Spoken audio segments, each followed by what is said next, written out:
PDA, persistencia de conducto arterioso.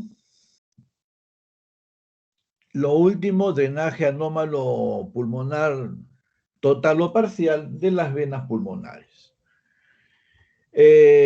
Otro grupo de cardiopatías ya un poco más complejas incluye cuando nos enfrentamos a lesiones de tipo obstructivo, sea obstrucción de la vía de salida izquierda o obstrucción de la vía de salida derecha. Izquierda, coartación de aorta, membrana subaórtica, miocardiopatía hipertrófica o arco aórtico interrumpido, que ya tienen una complejidad algo mayor, obstrucciones en la vía de salida del ventrículo derecho, estenosis pulmonar, valvular, subvalvular o supravalvular, como mencionamos en la primera clase. Pero el concepto es que cuando tenemos nosotros lesiones con obstrucción de la vía de salida derecha, frecuentemente hay alteraciones estructurales ya mucho más complejas. Como la tetralogía de Fallot, que de las cardiopatías complejas, diríamos cianóticas, es la más frecuente, que incluye 4 defectos. Vamos a ver más adelante cuáles defectos son ellos. Avanzando en complejidad, podemos tener nosotros un solo ventrículo, corazón univentricular, sea con morfología derecha o izquierda, una sola arteria, el tronco arterioso, o la evolución tardía de todas las lesiones a elevación de la presión de la arteria pulmonar con inversión del cortocircuito, las que no eran cianóticas, el síndrome de Eisenmenger o fisiopatología de Eisenmenger. Cualquier alteración estructural va a repercutir en el funcionamiento del corazón y la expresión clínica puede ser, como mencioné, falla cardíaca, complicación infecciosa como una endocarditis, alteraciones eléctricas, arritmias, hipertensión pulmonar, insuficiencia valvular o estenosis secundaria como secuela de algún procedimiento correctivo, parcial o total, embolismos paradójicos porque cuando tenemos cardiopatías congénitas cianóticas, por lo general tenemos síndrome de hiperviscosidad, la sangre es hipercoagulable y puede haber fenómenos embólicos.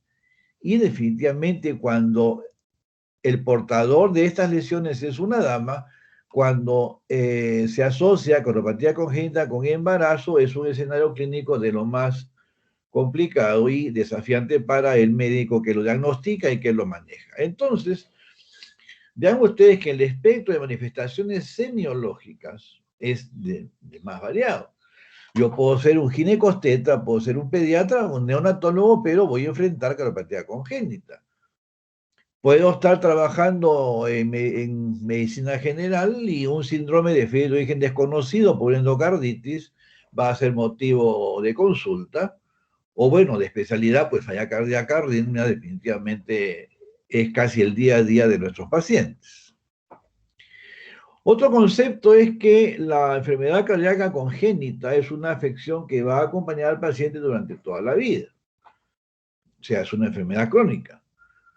Porque obviamente empieza en el nacimiento, dependiendo de la complejidad, a veces necesitamos intervenciones muy precoces, sea correctivas o paliativas, hospitalizaciones por falla cardíaca o infección respiratoria frecuentes. Si el niño avanza en edad, llega a la etapa escolar, más de una vez ha tenido admisiones por emergencia o el paciente ya presenta algún síntoma relacionado a inadecuada tolerancia al ejercicio o complicaciones infecciosas como la endocarditis, muy frecuente cuando el tema es el conducto arterioso. Definitivamente, uno de los desafíos mayores es cuando llega la edad adulta, el paciente es una dama y empieza la asociación de cardiopatia congénita con embarazo. Aquí frecuentemente hay consejos genéticos, es muy frecuente las complicaciones maternos perinatales, dependiendo la complejidad de la cardiopatía congénita, algunas de ellas ligadas a alguna alteración genética, como los síndromes de Noonan, por ejemplo.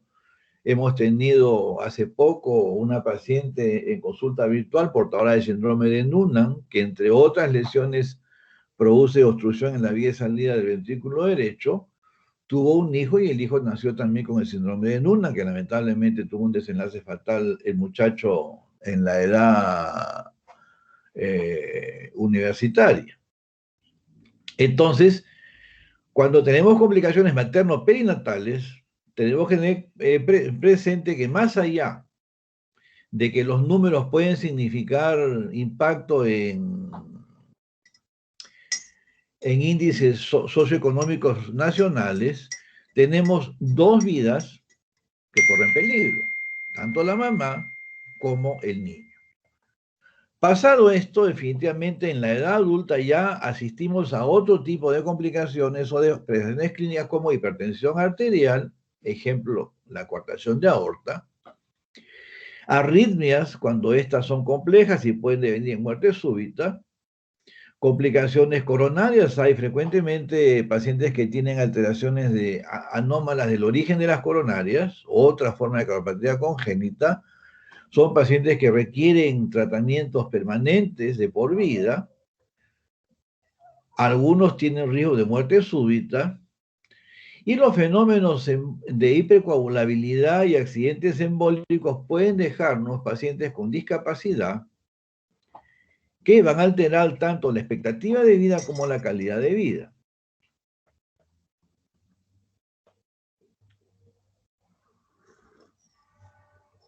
Perdón, tuve que cumplir con una de las obligaciones de todo hipertenso, que es tomar la pastilla de la mañana, que es lo que a veces no le explicamos al paciente, que tratamiento es una obligación. Bueno, les comentaba entonces que si ustedes analizan las áreas laborales, por mencionarlo así, yo puedo ser pediatra, voy a ver congénitos. Puedo ser emergenciólogo, más de una vez me van a llegar pacientes con cardiopatía congénita, con alguna complicación aguda, como una arritmia, como lo torácico, como un episodio sincopal. Puedo ser médico de adulto, médico de familia, y es un paciente que de repente tuvo su cardiopatía congénita no tan compleja, ha tenido la suerte de procrear un niño, pero si no se solucionó la cardiopatía congénita o no se hizo una adecuada consejería, o un segundo embarazo o progresión de enfermedad, es lo que yo voy a ver.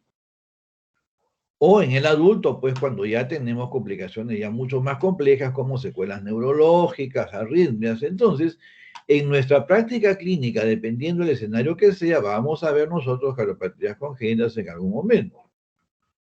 Les comento que he tenido la oportunidad de diagnosticar un corte de atriatum en un paciente de 63 años de edad que se atendía por insuficiencia mitral aparentemente. Lo que tenía era, aparte de la insuficiencia mitral, una membrana que divide la aurícula izquierda en dos, cuando es el corte de atriatum sinister, que se llama así porque está a la izquierda. No sabía que había nacido con ese problema. Otro paciente mayor que vimos con cardiopatía congénita por primera vez, una paciente de 75 años de edad con un drenaje venoso anómalo pulmonar total, no sabía que tenía drenaje anómalo, la semiología es parecida a la de la estenosis mitral, y la paciente refería que toda la vida la habían tratado por asma.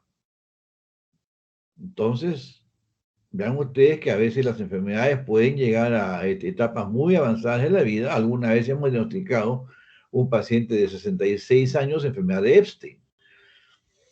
Bueno, entonces es un síndrome clínico que lo vamos a ver en cualquier etapa de la vida y en cualquier área laboral que tengamos nosotros a futuro. Algunas cifras locales, les repito, la institución que publica varía la prevalencia. Esta es una publicación del grupo de Lincor, es una tesis de San Marcos, que muestra pues que lo que les dije, que lo más frecuente afortunadamente son las más sencillas, como comunicación intraauricular, persistencia de conducto arterioso, comunicación intraauricular, estenosis pulmonar. Si hablamos del Hospital Hipólito Unanue, la cardiopatía que vemos con más frecuencia, comunicación intraauricular, que aquí es la tercera. La segunda que vemos es el CIB. Estenosis pulmonar, hemos visto muy pocos casos, pero entre las tres, comunicación intraventricular, conducto arterioso y comunicación intraauricular, definitivamente están las más frecuentes. Si hablamos de cardiopatías cianóticas, la más frecuente, lejos, es la tetralogía de Fallot, que tiene 4 defectos. Hay una comunicación interventricular, la aorta prácticamente cabalga el septum incompleto y recibe sangre del ventrículo derecho y ventrículo izquierdo. Hay una estenosis subvalvular pulmonar y una hipertrofia del ventrículo derecho, las 4 lesiones. Más adelante vamos a ver en más detalle. La coartación de aorta es una obstrucción o una reducción de el calibre de la aorta después del conducto arterioso. Hemos visto en el hospital algunos, les presenté un caso en la clase de válvula aórtica. Comunicación atrioventricular, esto ya es más complejo, acá falta la porción membranosa del septum y el septum primum interauricular, o sea, la mitad, el tercio inferior del septum interauricular y el tercio superior del septum interventricular, y prácticamente hay una sola comunicación entre las aurículas, las dos, y los dos ventrículos. Transposición de grandes vasos, acá la pulmonar se comunica con el ventrículo izquierdo, la aorta con el derecho, hay 2 circulaciones paralelas. Si no hay una comunicación entre los dos circuitos, el niño fallece a las pocas horas de vida. Estenosis aórtica congénita, es algo raro, muy grave, al igual que cuando el ventrículo izquierdo es hipoplásico, que no se desarrolló adecuadamente. En conclusión, las más frecuentes, al menos en las instituciones que he trabajado, y en esta publicación, comunicación interventricular, conducto, comunicación interauricular. Y las de complejidad, digamos, mayor, intermedia, tetralogía de Fallot. El ABC, definitivamente, si hablamos de alteraciones estructurales, tenemos que recordar que hay una definición que es el situs, que es la posición de los órganos con respecto a la línea media. Cuando hablamos del situs solitus, significa que el hígado está a la derecha, el corazón a la izquierda, el pulmón trilobulado a la derecha, el pulmón que tiene 2 lóbulos a la izquierda, la aurícula morfológicamente derecha a la derecha y la morfológicamente izquierda a la izquierda. Cuando hablamos de situs inversus, todo está al revés. Situs ambiguo, cuando hay combinación de posiciones de los órganos sin el patrón derecho o izquierdo. Las conexiones es la relación que tienen las cavidades morfológicamente izquierdas entre sí, porque la aurícula izquierda tiene características típicas de aurícula izquierda, es decir, recibe las 4 venas pulmonares, la orejuela izquierda tiene base estrecha, tiene forma triangular, y se comunica con el ventrículo morfológicamente izquierdo, que tiene 2 músculos papilares, trabéculas finas, y se comunica con la aorta, que es un solo vaso que describe una curva, sea a la derecha o sea a la izquierda, pero es un vaso que no se ramifica, sino hasta que salen los vasos de el Callao. En cambio, la aurícula, que es morfológicamente derecha, recibe las venas cavas. La orejuela es de base ancha, tiene una forma casi cuadrangular, muy diferente. Se comunica con el ventrículo derecho, que tiene, de entre las estructuras más fáciles de reconocer, la banda modeladora, trabéculas gruesas.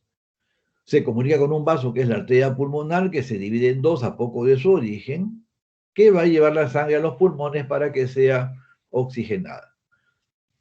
Entonces, conexiones es la comunicación entre los grandes vasos y las cavidades de la morfología correspondiente. Venas pulmonares con aurícula izquierda con ventrículo izquierdo con arteria aorta. Venas cavas con aurícula derecha con ventrículo derecho con arteria pulmonar. Cualquier conexión anormal, mejor dicho, cuando es normal en esta secuencia se llama concordancia normal. Si las comunicaciones son anormales, hablamos de discordancia. Por ejemplo, una discordancia atrioventricular es la transposición corregida de grandes vasos, en donde la aurícula derecha se comunica con el ventrículo izquierdo y el ventrículo izquierdo con la aurícula izquierda con el ventrículo derecho. Aquí el problema lo sufre el ventrículo derecho porque tiene que trabajar hacia la aorta que tiene presiones de 100 milímetros cuando el ventrículo derecho está diseñado para trabajo con presiones de 25. Si las venas pulmonares no drenan a la aurícula izquierda, sino al seno coronario que drena aurícula derecha, hablamos de un drenaje anómalo a nivel cardíaco. Si drenan a vena cava inferior, hablamos de un drenaje anómalo infracardíaco. Y si drenan a la vena cava superior, drenaje anómalo supracardíaco. O sea, acá la conexión anómala son de las venas pulmonares. Podemos tener nosotros transposición de grandes vasos, es decir, que el ventrículo derecho se conecta con la aorta y el izquierdo con la pulmonar, totalmente al revés. Entonces, cualquier alteración de conexión se llama conexiones discordantes. Cuando hablamos de cortocircuitos, significa que existe una comunicación anormal entre dos cavidades que normalmente no se comunican, entre los dos ventrículos, entre las dos aurículas o entre los grandes vasos. El otro concepto básico es que el volumen que circula o que sale por la aorta a la circulación sistémica es el mismo volumen que regresa la circulación venosa sistémica al ventrículo derecho para ser enviado al pulmón para que la sangre sea oxigenada. QS es flujo sistémico, QP, flujo pulmonar. La relación es 1 a 1. Si la relación es más de 1.5 a 1, tengo que cerrar el cortocircuito, si no voy a tener consecuencias deleterias en las cavidades derechas. Cuando hablamos de cortocircuitos, es una comunicación anormal, por ejemplo, entre dos cavidades. Acá estoy poniendo el ejemplo de la aurícula izquierda con la aurícula derecha. Comprenderán ustedes que, vamos a ver después las presiones, la presión de la aurícula izquierda es ligeramente mayor que la derecha, entonces la sangre va a pasar por el defecto de la aurícula derecha de la aurícula izquierda hacia la aurícula derecha. ¿Qué ocasiona? Dependiendo de la magnitud del diámetro de la comunicación, va a ir mayor flujo al ventrículo derecho, mayor flujo a la arteria pulmonar, al circuito capilar pulmonar, y el retorno venoso izquierdo va a ser mayor. Pero acá tengo doble salida, hacia el ventrículo izquierdo y hacia la aurícula derecha. Entonces el ventrículo izquierdo no sufre el impacto de la lesión. El ventrículo derecho maneja muy bien volumen, entonces no le es problema movilizar más volumen, pero el circuito capilar pulmonar no puede recibir más volumen que el que normalmente debe retornar por las venas cavas. A largo plazo asistimos a una elevación de la resistencia vascular, aumenta la presión de la arteria pulmonar, se transmite en forma retrógrada hacia las cavidades derechas, aparece hipertensión pulmonar, que es una condición que no está diseñada para el ventrículo derecho. Se acentúan los síntomas derechos y tardíamente la elevada presión de la aurícula derecha invierte el cortocircuito, lo que se llama el síndrome de Eisenmenger. Comprenderán ustedes que si tenemos un paciente que lo diagnosticamos cuando todavía solamente hay manifestaciones del hiperflujo pulmonar, es muy diferente hacer el diagnóstico cuando el paciente ya tiene hipertensión pulmonar y ya desarrolló cianosis. Entonces, hay que tener presente que cuando veamos cardiopatías congénitas del adulto o en niños con el defecto muy grande, vamos a tener que buscar alteraciones o manifestaciones semiológicas de las cavidades derechas. Este es el mismo gráfico que hemos presentado para lesiones valvulares, que vean ustedes que funciona muy bien también en cardiopatías congénitas.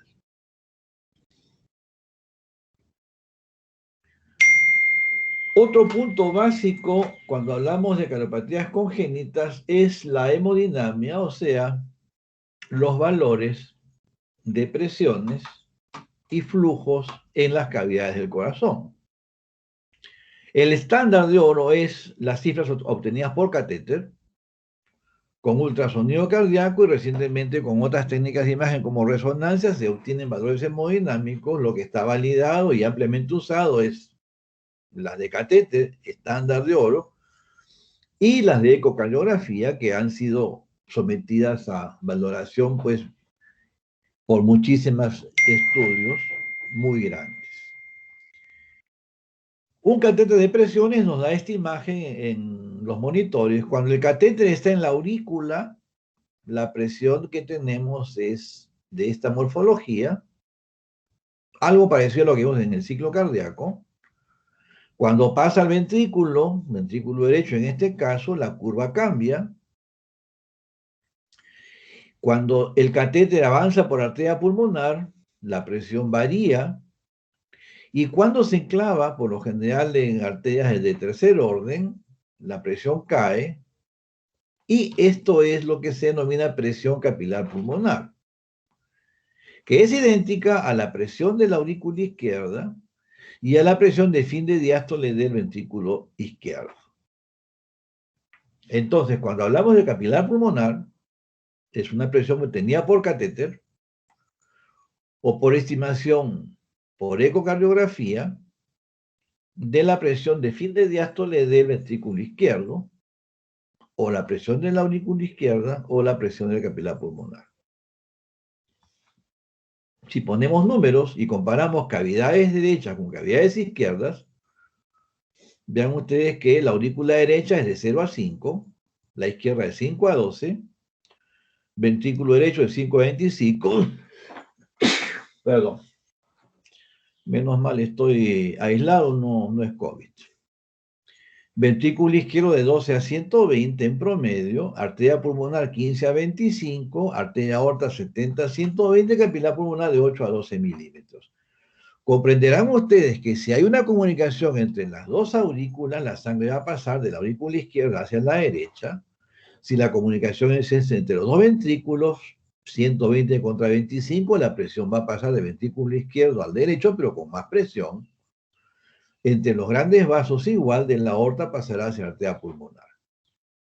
Esto es fundamental para entender el gráfico anterior, porque tardíamente, cuando se desarrolla hipertensión pulmonar, las presiones tanto de la aurícula, del ventrículo derecho y de la arteria pulmonar superan las de las cavidades izquierdas y el cortocircuito se invierte.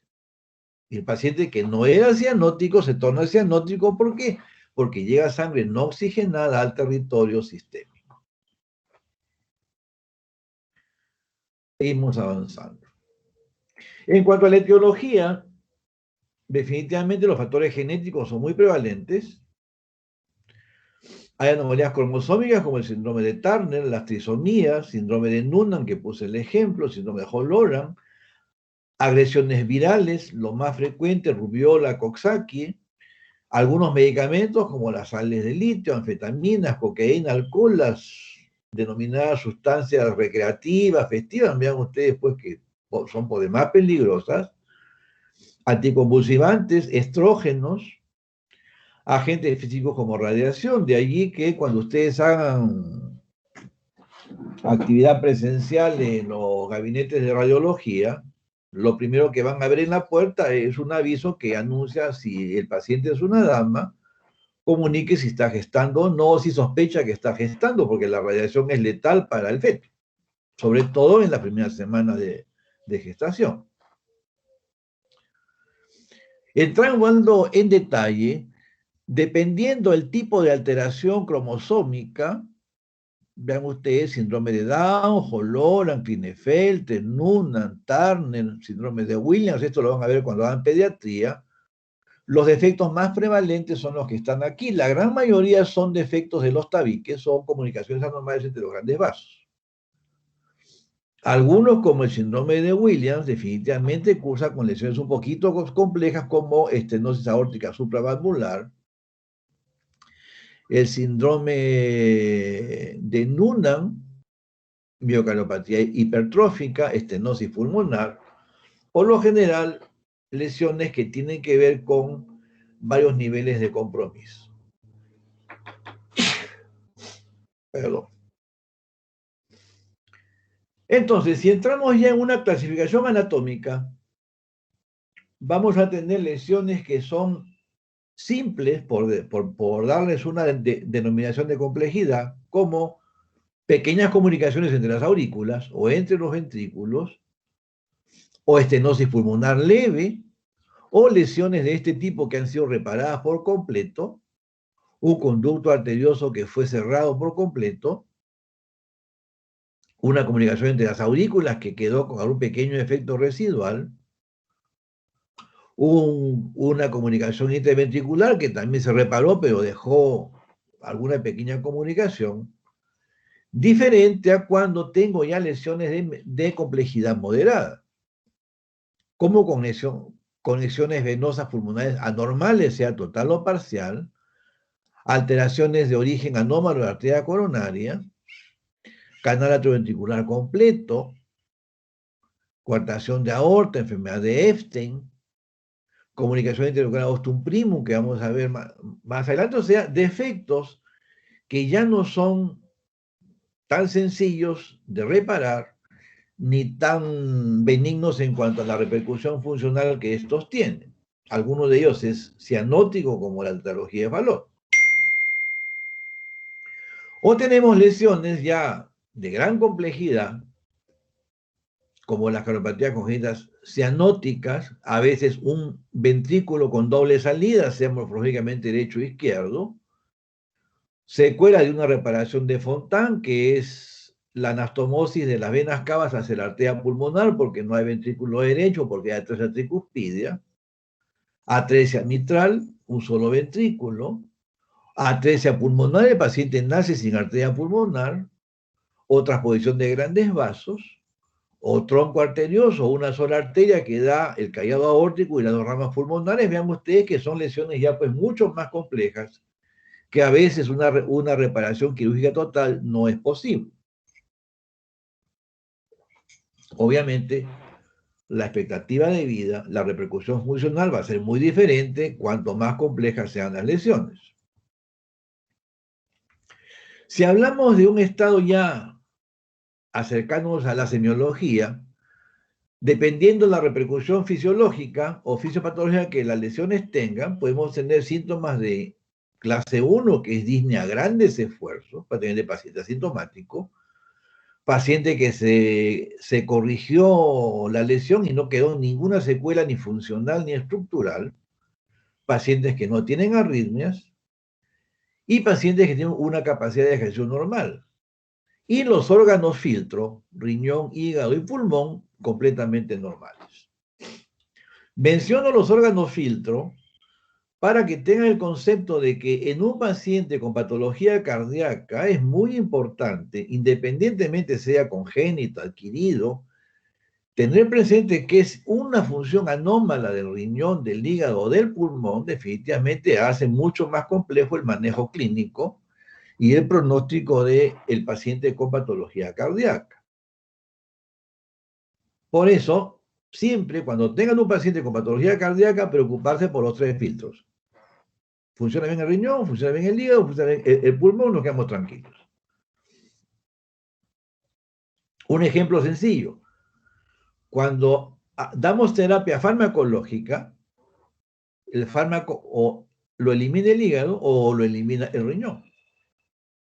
Si los filtros no están bien, voy a tener toxicidad. Así de fácil. Clase 2 es cuando el paciente tiene ya alguna secuela estructural que definitivamente repercute en la función. Es un paciente que ya tiene síntomas, que tiene arritmias, pero que son benignas, que no requieren tratamiento, pero es un paciente que ya va a la consulta refiriendo disnea por lo menos a esfuerzos de grado moderado, o palpitaciones en el caso de las arritmias. Es decir, estadio A, paciente asintomático, en donde un hallazgo de examen clínico me lleva al diagnóstico. Aquí ya el paciente tiene un síntoma y al examinarlo llegó al diagnóstico. Clase 3 tenemos cuando ya hay repercusión significativa, hay alteraciones estructurales importantes, Y el paciente definitivamente ya no solamente tiene síntomas, sino ya está con tratamiento. El tratamiento a veces no lo mejora hasta un estado asintomático. Y los pacientes de clase funcional 4 son los que tienen síntomas muy severos, inclusive en pleno reposo, o con complicaciones tardías como síndrome de Eisenmenger. Comprenderán ustedes que cuanto más severo es el compromiso, el manejo es más difícil, las estrategias de diagnóstico son más desafiantes y el pronóstico y la expectativa de vida se reducen dramáticamente. Por lo general en estadio 4, estadio D, mayormente vemos pacientes con complicaciones tardías de enfermedad. Otra forma de clasificar es por la presencia o no de cianosis, es decir, si hay o no hay mezcla de sangre. Tenemos dos grupos, las acianóticas, no hay cianosis, y las cianóticas son las que tienen mezcla de sangre. Y dentro de estas tenemos dos grandes grupos, las que tienen el flujo pulmonar aumentado, es decir, hay un cortocircuito que lleva más sangre al pulmón, o las que tienen flujo disminuido porque hay una obstrucción en la vía de salida del ventrículo derecho, así de fácil. O sea, puede tener un acianótico con mucho flujo o con poco flujo, o un cianótico con mucho flujo o con poco flujo. Dependiendo del tipo de mecanismo, puedo tener lesiones obstructivas, lesiones regurgitantes como insuficiencia mitral, alteraciones en las válvulas atrioventriculares o en las sigmoideas que producen mecanismos regurgitantes, o hay comunicaciones anómalas entre cavidades, entre grandes arterias, o conexiones anómalas entre cavidades y grandes vasos, lo que son conexiones anormales, o origen anómalo de arterias coronarias. Este punto es muy importante cuando hacemos la medicina del deporte, que ahora pues cada vez se exige más un examen cardiológico cuando se va a hacer práctica deportiva de competencia. De las de flujo pulmonar aumentado, comunicación intraventricular, comunicación intraauricular, conducto arterioso persistente, las más sencillas.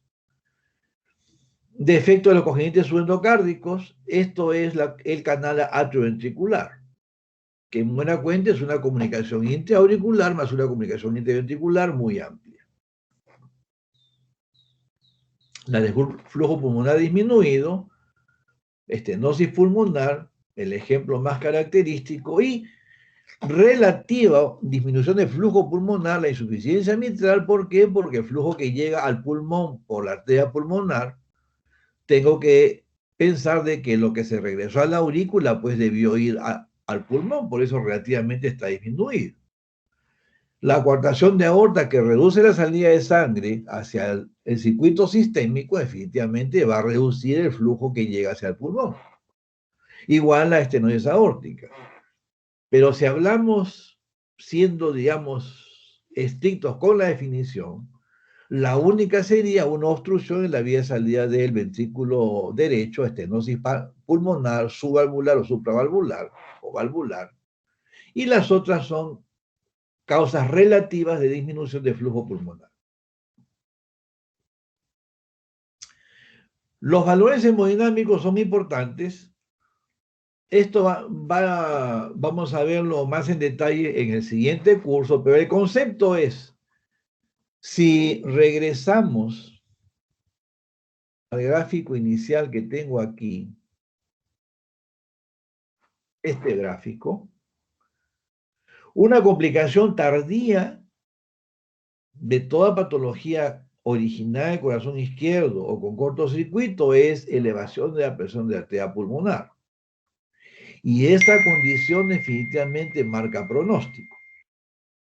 Entonces, yo no hice un buen diagnóstico si no descarté la presencia o no de hipertensión pulmonar. La hipertensión pulmonar puede ser por lesiones que afectan las cavidades izquierdas, o sea, dañan al ventrículo izquierdo, la aurícula izquierda, ahí en forma retrógrada, que producen elevación de presión arterial pulmonar, las que son postcapilares, porque son condiciones después del capilar pulmonar, y los cortocircuitos, que son condiciones antes del capilar, que se llaman precapilares. Por eso acá vamos a ver ahora ese concepto de precapilar y postcapilar, que se basa en medida por catéter, presión media arterial pulmonar más de 20 milímetros. En la precapilar tengo la presión pulmonar más de 20, presión arterial pulmonar. Presión capilar pulmonar menor de 15 y la resistencia menor a 3. En la postcapilar, la presión es más de 20, presión capilar es más de 15, perdón, en antes era más de 3 y la resistencia menos de 3. Pero puedo tener condiciones mixtas, en donde tengo capilar alto y resistencia alta. Pero esto es medida por catéter. Por ecocardiografía también podemos llegar a estas medidas, pero si hablamos de estándar de oro para tomar decisiones finales como cirugía, medida por catéter. Entrando ya en síntomas.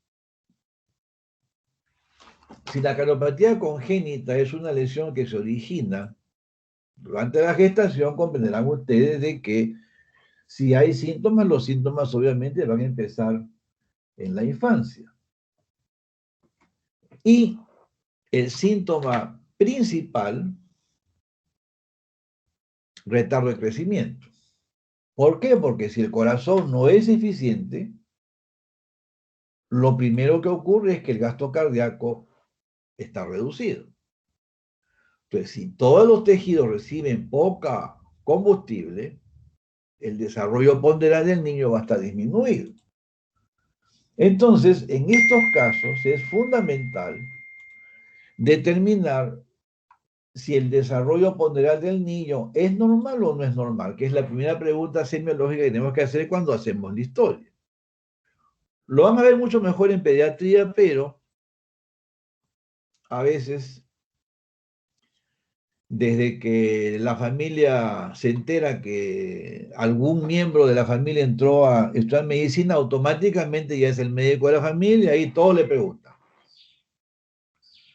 A veces uno recién está llevando matemáticas en el primer ciclo, pero ya le van a consultar porque el abuelito se ha caído, porque el abuelito no se despierta, etcétera, etcétera. Entonces, ¿cómo saber que el niño tiene retardo de crecimiento? Muy sencillo. Le preguntan ustedes a la mamá si en comparación a los hermanos o los primos, que obviamente son de la misma etnia, lo más probable, el hijito es el más chiquitito, es el más flaquito. Si la respuesta es que sí, el niño tiene soplo, probablemente tenga una cardiopatía congénita. Porque no vamos a comparar, por ejemplo, los hijos de... No es por discriminar, sino hay diferencias étnicas, de, por decir, un personaje famoso, Ruy Díaz, con otro personaje famoso, Michael Jordan, que mide más de 2 metros. Pero si los hijos de uno son de la misma talla que los primos, que los hermanos, probablemente el desarrollo pondrá normal. Entonces tenemos que tener en cuenta eso. Segunda manifestación es la lactancia. Son niños que por lo general, cuando lactan, sueltan el pecho, sueltan la mamadera. ¿Por qué? Porque se ahogan. Entonces a veces la mamá piensa, no, este chiquito es un engreído, no le gusta, no le gusta la leche. No, señora, no le gusta, no es que no le gusta eso, sino que se ahoga cuando lacta. Tercera característica, las infecciones pulmonares serias, llámese neumonía o bronconeumonía, son muy frecuentes. No la gripe que nos da, como la que estoy empezando hoy día, yo no sé de dónde, sino afecciones que necesitan hospitalización, terapia endovenosa con antibióticos, o sea, neumonías o bronconeumonías frecuentes, no una aislada.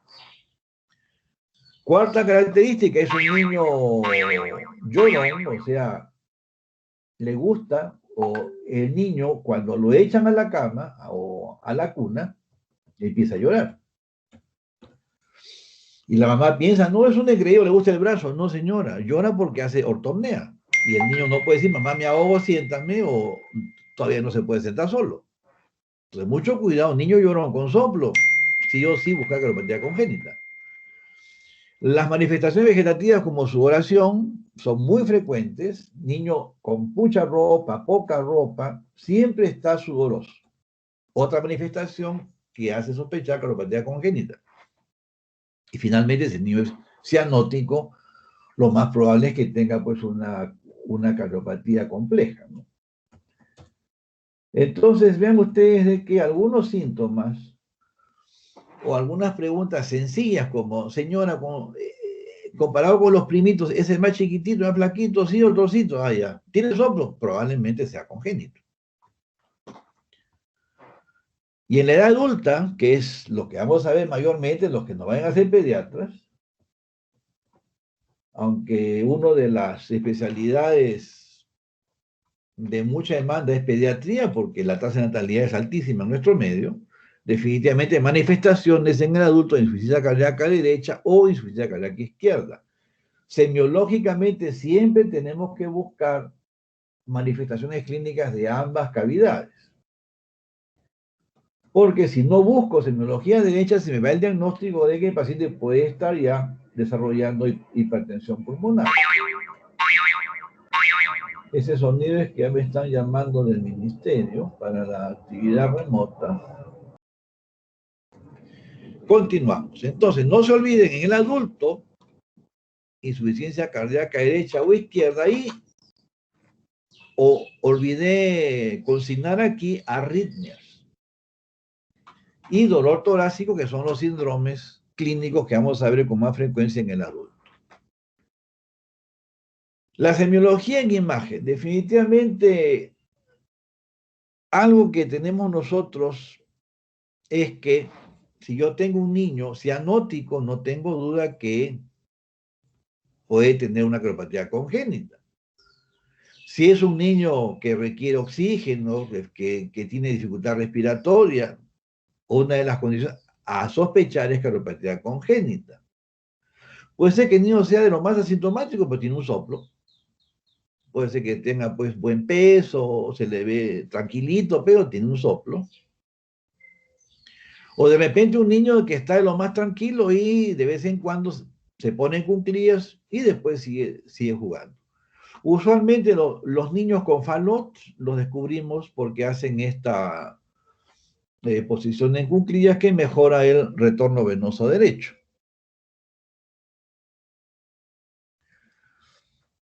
Imagen típica de un paciente con insuficiencia cardíaca izquierda. Paciente con los pulmones llenos de sangre, se ha alterado la difusión de gases, se ha alterado la complacencia pulmonar, el paciente tiene ansias de aire. Imagen típica de insuficiencia cardíaca derecha. Los pulmones más bien tienen poca sangre porque hay un estancamiento de la sangre en el lecho venoso sistémico, edemas, el hígado acá Néter lo ha dibujado crecido. Si recordamos que en esta posición está el estómago, el hígado comprime el estómago, por eso que el paciente cuando come se llena rápido. Manifestación muy frecuente de insuficiencia cardíaca derecha, llenura precoz, no se olviden, dolor en hipocondrio derecho. Estoy llenando la asistencia al ministerio, que es más complicado que hacer un testamento. O a veces tenemos un paciente en este aspecto que está con tratamiento y el aspecto es como de un paciente pues con una desnutrición o con cualquier enfermedad en estadio final, llámese una enfermedad infecciosa como tuberculosis o síndrome de inmunodeficiencia o cáncer, y es un paciente con una enfermedad cardíaca en estadio avanzado terminal porque hay activación de cascadas hipercatabólicas que nos producen el aspecto que les estoy mostrando.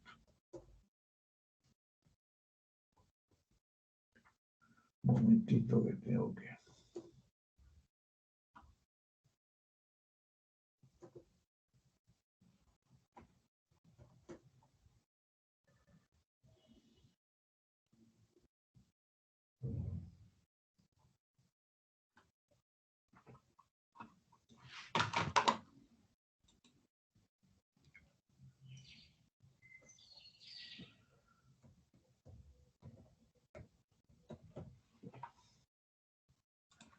Entonces, no se olviden, falla derecha, falla izquierda o pacientes caquépticos puede ser la ectoscopia de un paciente con neuropatía congénita. Esta es una radiografía normal.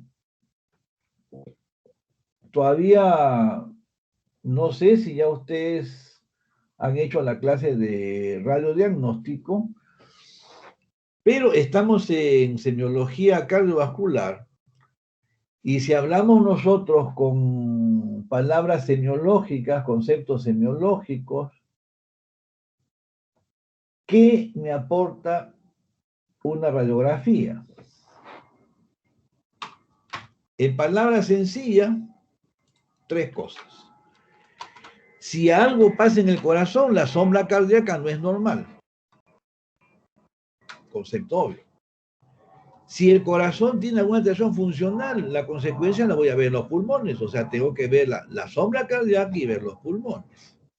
Y si el problema que hay en el corazón repercute en los pulmones y es severo, avanzado, las partes blandas van a estar notoriamente disminuidas, paciente caquéptico, así de fácil.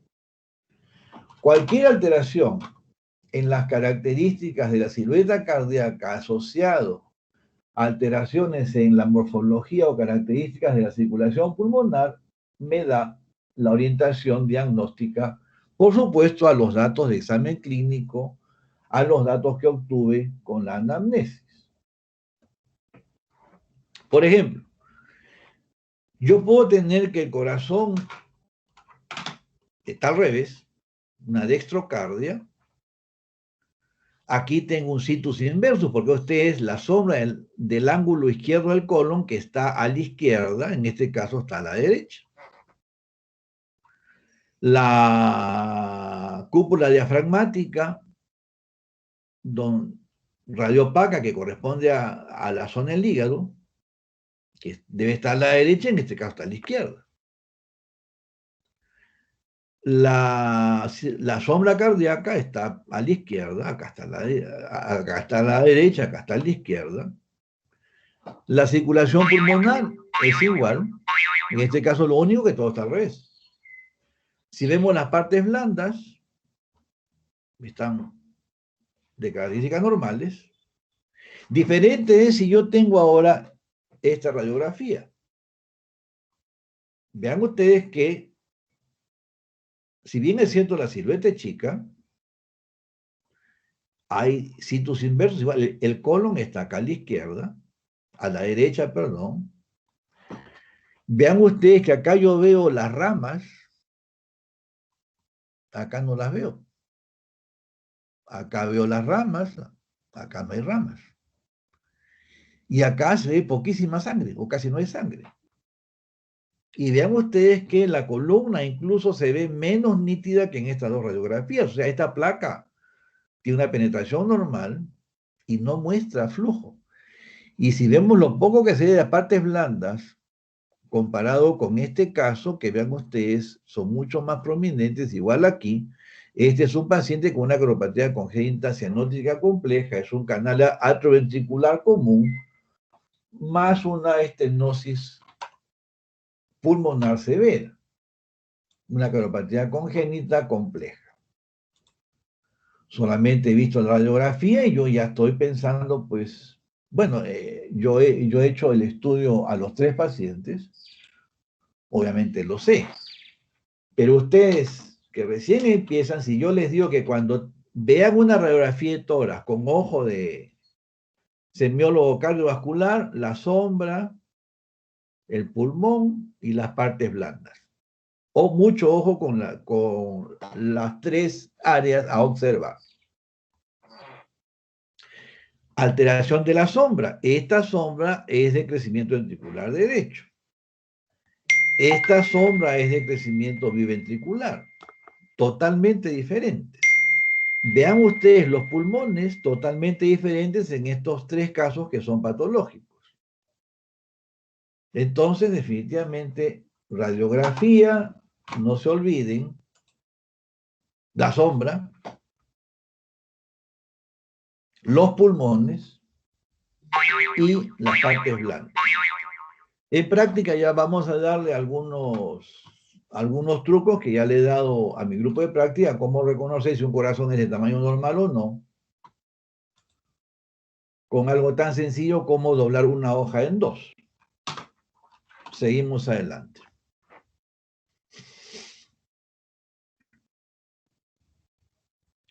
El examen clínico, no se olviden, es fundamental. Un momento, tengo que llenar la asistencia del ministerio, ya están.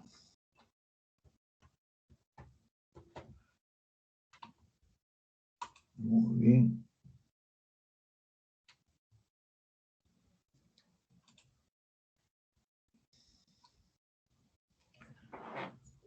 Ya estamos en línea. Muy bien, entonces no se olviden la palpación. Falta el último paso, ya está. La palpación, dedos, área de ventrículo izquierdo, palma de la mano, área de ventrículo derecho. Les mencioné sobre la matidez cardíaca, que casi ya no se hace, hay publicaciones que dicen que no sirve, bueno, pero si regresamos a las radiografías, comprenderán pues que en este escenario y este escenario, si no hago la percusión de la matidez cardíaca, no me entero que el paciente tiene destrocardia.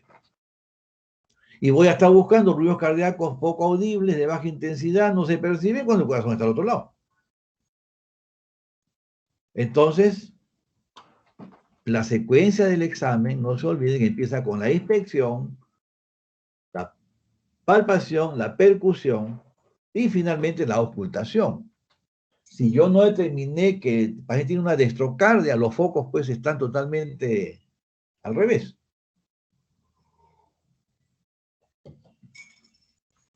Y tengan presente que la posición ocultatoria de los focos no es igual en todos los pacientes. ¿Cómo saber y estar seguro que lo que escucho es mitral o no es mitral? Previamente tengo que haber hecho la palpación. Así es fácil. Seguimos. Obviamente, si yo estoy seguro que lo que oculté o lo que palpé es ventrículo izquierdo, es soplo sistólico mitral, es soplo sistólico tricuspidio, y veo un electrocardiograma donde me confirma que la morfología es de predominancia de ventrículo izquierdo, estoy cerca del diagnóstico. O si veo que es de predominancia de ventrículo, vean ustedes que no es una clase de electro, pero es fácil reconocer que es totalmente diferente. Un electrocardiograma con predominancia de ventrículo izquierdo, que es bien fácil ver D1, ABL, B5 y B6. Si la deflexión principal es positiva, así sea de una magnitud importante o no, o pequeña como este caso, pero si es positiva, predomina el ventrículo izquierdo. Si la deflexión en D1 ABL es bifásica o predominantemente negativa, predomina el ventrículo derecho. Entonces, vean ustedes que no es tan difícil empezar a reconocer cuando un examen no es normal y cuando tiene algún signo que me orienta a que mi paciente tiene problemas de salud. Hablé de conexiones y concordancias, que es cuando las cavidades se conectan con las que deben conectarse. En este caso, el ventrículo izquierdo conectado con la aorta, que tiene una orientación hacia la izquierda. La aurícula que recibe las venas pulmonares se conecta con el ventrículo que es morfológicamente izquierdo, y la válvula que tiene dos hojas está entre ellos, la válvula mitral. La aurícula que recibe las cavas se comunica con el ventrículo que tiene banda modeladora, que acá se ve un pedacito de la banda modeladora del ventrículo derecho, y la válvula que lo separa tiene tres hojas, que es la tricúspide. Bueno, eso ya requiere un conocimiento de imagen un poco más avanzado. En este caso, la vena o el tubo que sale del hígado, que es la vena cava inferior, llega a la aurícula derecha. Si hago un seguimiento policial como el que están haciendo ahora a los amigos que han llegado al poder, definitivamente vamos a ver de que llega un ventrículo que tiene banda modeladora, que se comunica con un vaso que se divide en dos a poco de su origen, entonces tenemos concordancia, drenaje venoso normal, sistémico, concordancia atrioventricular normal y ventrículo arterial normal. A veces hay alteraciones como esto, el septum interauricular tiene una redundancia como un vaivén. Muy frecuentemente esto se asocia con flujo modal permeable. Y esto frecuentemente con embolias paradójicas, es decir, coágulos que se forman en las cavidades derechas pasan a las izquierdas y el paciente llega con un accidente vascular cerebral. La arteria pulmonar, vean ustedes que sale orientada hacia la derecha, este es una angulación superior. Es una vista que es un poco difícil de obtener, pero en el hospital la hacemos todos los días porque, bueno, la practicamos todos los días y no difícil de conseguirla, pero si comparan ustedes con la posición de la aorta, por eso es que los vasos normales son cruzados. Seguimos. Es una clase de eco. Este es el caso de que les decía, bueno, lamentablemente no se mueve, pero acá vean ustedes que falta la mitad del septum interventricular, falta la mitad del septum interauricular.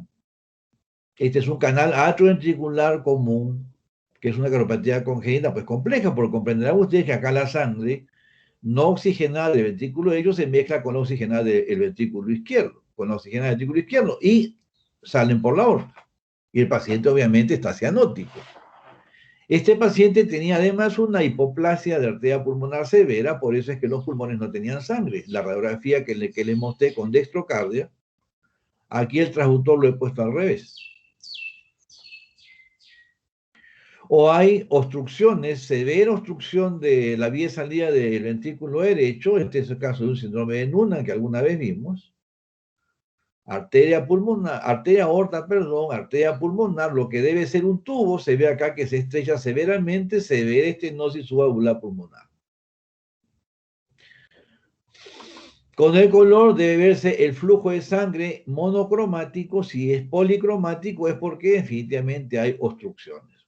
Bueno, esto es cuando hagamos las clases de eco, en el siguiente curso se va a entender más en detalle. Ahora estamos en semiología. Empezando con algunas de las cardiopatías congénitas más frecuentes. En nuestro hospital, el Hipólito Unanue, la más frecuente es la comunicación interauricular.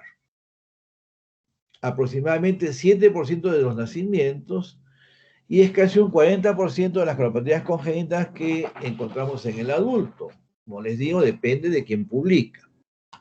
La prevalencia es 1 de cada 1.500 nacidos vivos, más frecuente en las damas. Con los métodos que hoy disponemos de imagen cardíaca, sobre todo, el diagnóstico es muy precoz. El problema es que la sobrevida por encima de los 50 años es, con las justas, la mitad de los pacientes viven. Entonces, si la expectativa de vida está en aumento, aunque con todo lo que estamos viendo, incluido el cambio climático, que cada vez preocupa más, ¿no? El domingo yo soy muy aficionado a la Fórmula 1, el Gran Premio de Hungría no se pudo realizar, solamente dieron 3 vueltas, una lluvia torrencial en Europa en pleno verano. Algo está pasando con el clima. Muy bien. Entonces, la comunicación interauricular es un defecto entre las dos aurículas. Puede ser ostium secundum cuando el defecto es central, ostium primum cuando es la porción inferior del septum interauricular, ya casi en vecindad con el plano de las válvulas atrioventriculares. Puede ser seno venoso superior si está en relación al drenaje de las venas cavas, o inferior si está en relación al drenaje del seno coronario, o la vena cava inferior. O puede ser que falte todo el septum, tenemos una sola aurícula. Este es un septum, este es un dibujo mío, no está en ningún libro. Septum secundum, no, perdón, septum primum, segmento inferior en relación a las válvulas atrioventriculares, ostium secundum, seno venoso superior, la hemodinamia. Entonces, hablamos de conexiones, comunicaciones anómalas, y este es un caso de una comunicación anormal entre dos cavidades que normalmente no se comunican, la aurícula izquierda y la aurícula derecha. Las estructuras que sufren el impacto hemodinámico, la aurícula derecha, el ventrículo derecho, el circuito capilar pulmonar, la aurícula izquierda. Entonces, la aurícula izquierda pues se deshace del problema porque tiene doble salida, hacia el ventrículo izquierdo y hacia la aurícula derecha. Comprenderán ustedes que si yo hago una palpación, voy a percibir probablemente impulso ventricular derecho. No tengo por qué palpar ventrículo izquierdo. Si hago un electrocardiograma, voy a tener crecimiento del ventrículo derecho. En la radiografía se va a ver ventrículo derecho. Y en el pulmón se va a ver hiperflujo pulmonar. ¿Por qué? Porque el mecanismo fisiopatológico es sobrecarga de volumen del pulmón. Tardíamente, el elevado flujo pulmonar hace que el pulmón reaccione primero con vasoconstricción, después con hipertrofia de la capa media muscular, lamentablemente tardíamente con fibrosis de la capa media de las arteriolas pulmonares, elevación de la presión pulmonar y se invierte el cortocircuito. Y el paciente que era asianótico se hace cianótico ya muy tarde. Entonces, aquí voy a tener un impulso ventricular derecho, voy a tener la turbulencia del cortocircuito porque las aurículas tienen diferencia de presiones muy bajas, no se ausculta, la voy a tener a nivel del foco pulmonar.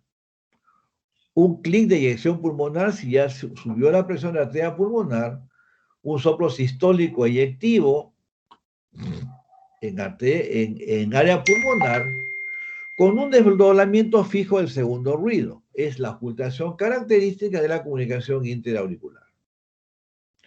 Y en estadios avanzados, un soplo diastólico en área pulmonar secundario a hipertensión pulmonar severa, que es el soplo de Graham-Still.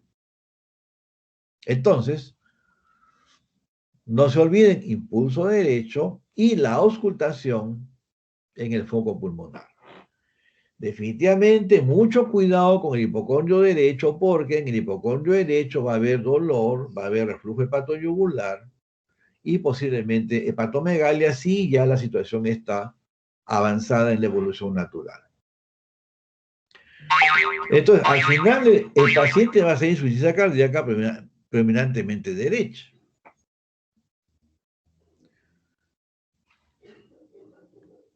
Este es un caso, una paciente de 29 años de edad, soplo cardíaco de nacimiento, antecedentes no contributorios, evaluada por episodios de disnea de esfuerzo, dolor torácico atípico.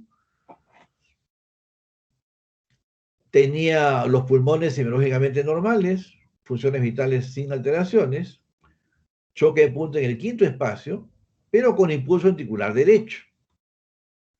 Y un soplo sistólico 4/6 en área pulmonar irradiado al cuello y hacia la espalda. Esto es inusual en comunicación intraauricular.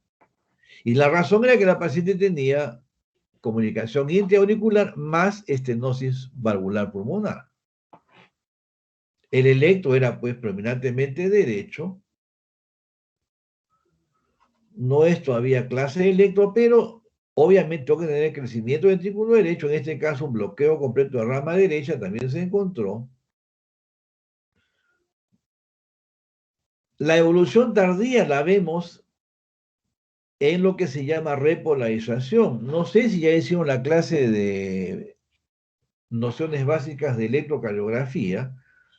El concepto acá sencillo es que las condiciones de trabajo de los ventrículos la vemos en este sector del electrocardiograma que se llama repolarización. Si la onda T, que debe ser positiva, se hace negativa, si el segmento ST, que debe ser algo ascendente, se hace descendente, hablamos de sobrecarga sistólica de ventrículo o también, dependiendo del escenario clínico, de isquemia miocárdica. Entonces, cada patología tiene una interpretación diferente dependiendo en qué escenario clínico estamos. La radiografía de tórax nos muestra crecimiento de ventrículo derecho, crecimiento de arteria pulmonar, y en este caso, que es de otro paciente, hiperflujo pulmonar, es decir, se ven las arterias pulmonares en los 3/3. Este es ejemplo de lo que es un cortocircuito.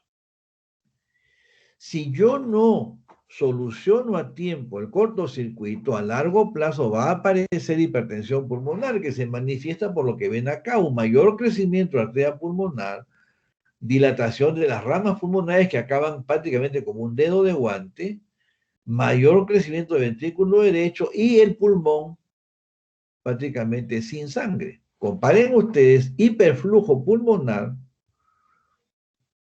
con hipoflujo pulmonar.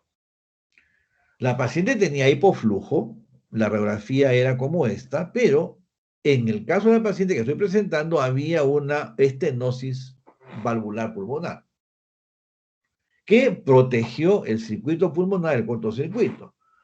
El problema con los pacientes que tienen estenosis pulmonar es que no se desarrolla adecuadamente la vasculatura pulmonar.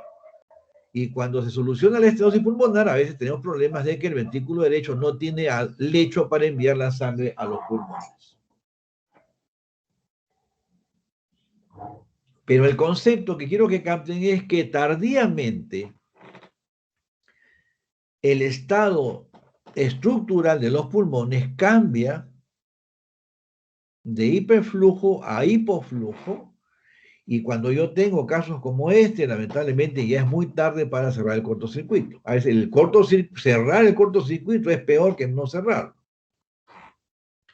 En el eco, bueno, se ve en movimiento. Vemos acá la comunicación entre las dos aurículas. El humo rojo es el cortocircuito, la sangre que pasa de la aurícula izquierda a la aurícula derecha, crece el ventrículo derecho, como ven acá. Bueno, estas son las medidas en diástole, en sístole. Con los tridimensionales podemos ver todo el defecto, pero si no hay tecnología, pues con la semiología nosotros podemos aproximarnos. Y bueno, esto es ya del siguiente curso, pero si diagnostico un cortocircuito, tengo que cerrarlo. Afortunadamente ahora, si la relación flujo pulmonar, flujo sistémico es más de 1.5 a 1, es decir, el paciente que tiene ya falla derecha, hay que cerrar el defecto.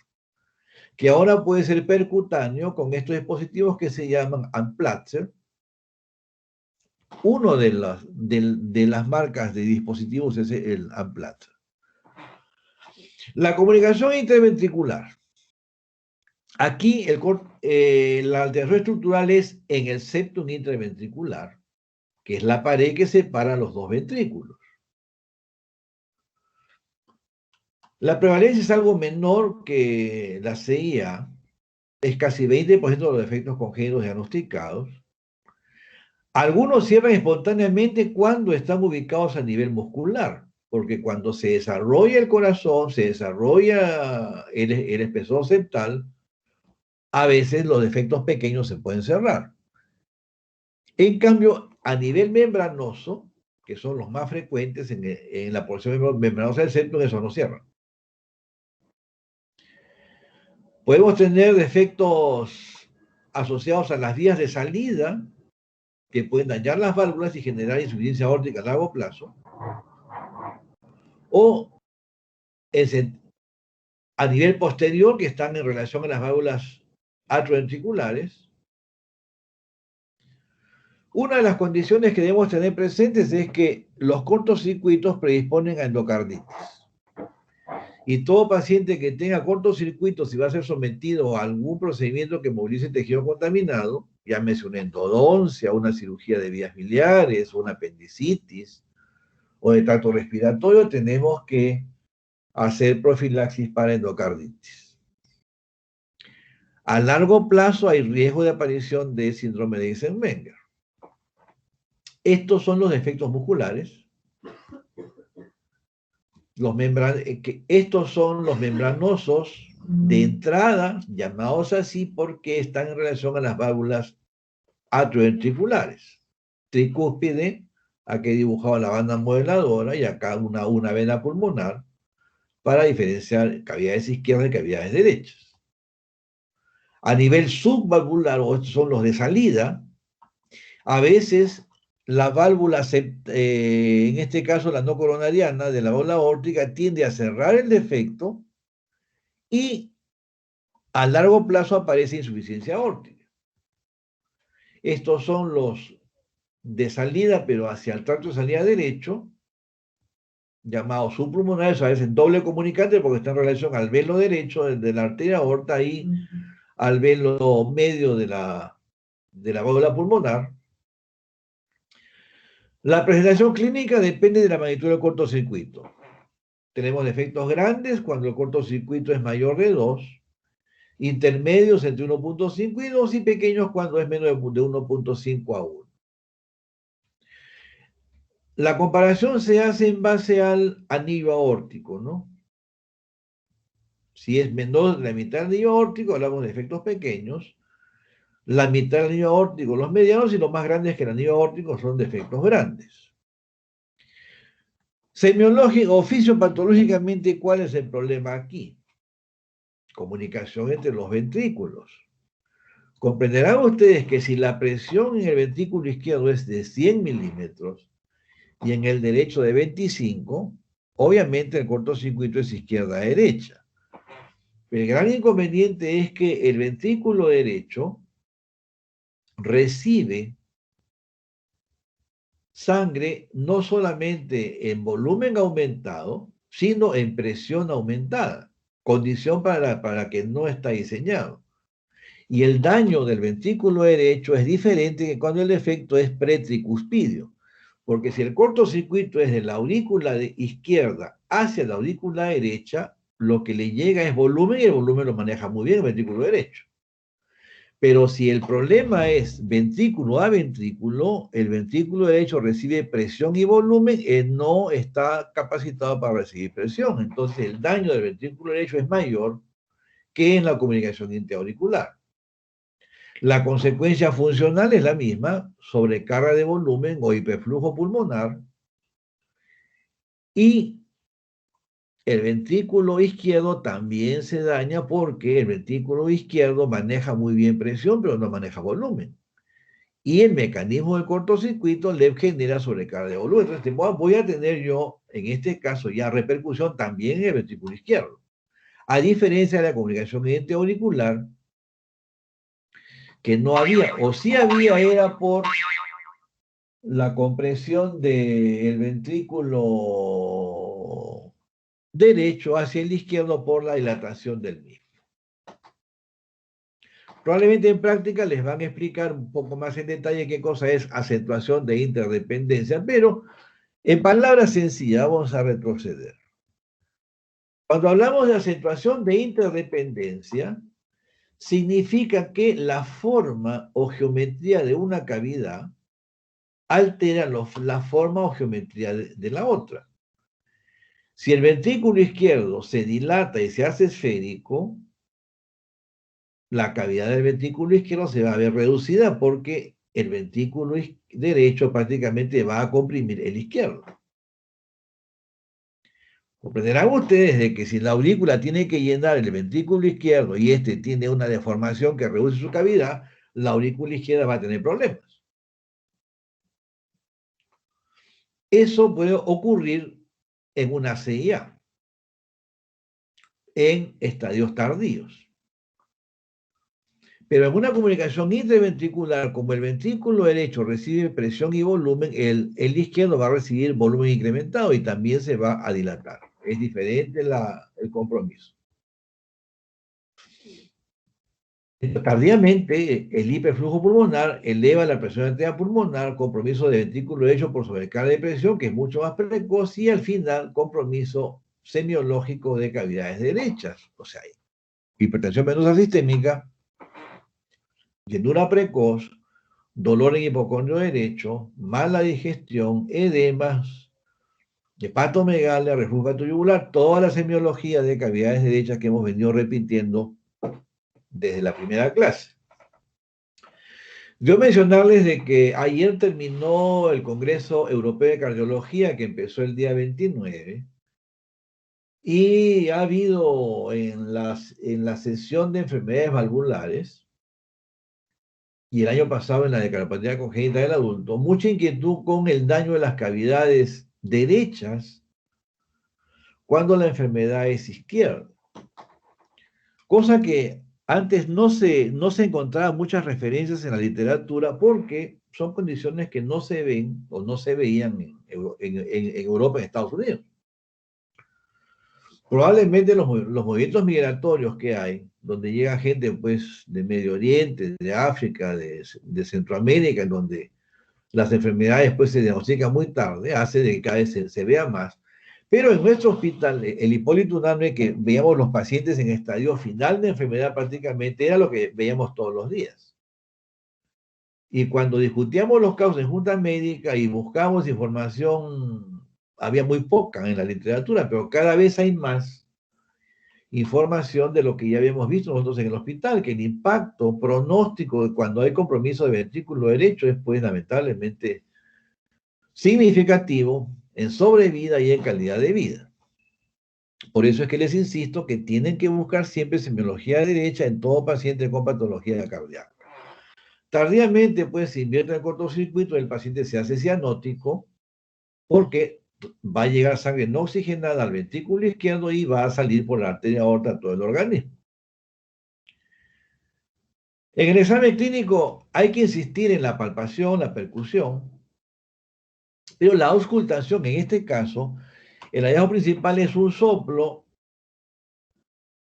holosistólico de tonalidad eyectiva, pero de características regurgitativas, porque es holosistólico, es un soplo áspero, parecido al de la estenosis aórtica, ubicado en el tercer o cuarto espacio intercostal derecho con irradiación izquierdo con irradiación hacia la derecha. Es como en banda, el soplo característico de la comunicación interventricular. Usualmente tiene tril porque es soplo muy fuerte, usualmente grado 3 o grado 4. Recuerden que más de grado 4 tiene tril.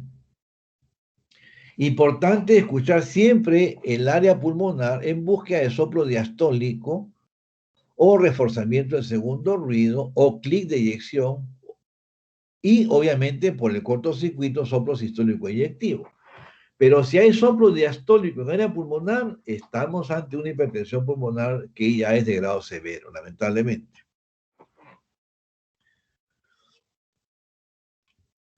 Como hay compromiso de ventrículo izquierdo, vamos a ver pues en un electrocardiograma signos de ventrículo izquierdo. En la radiografía vamos a ver signos de crecimiento biventricular, tanto ventrículo izquierdo como ventrículo derecho, aurícula derecha y el pulmón hiperflujo.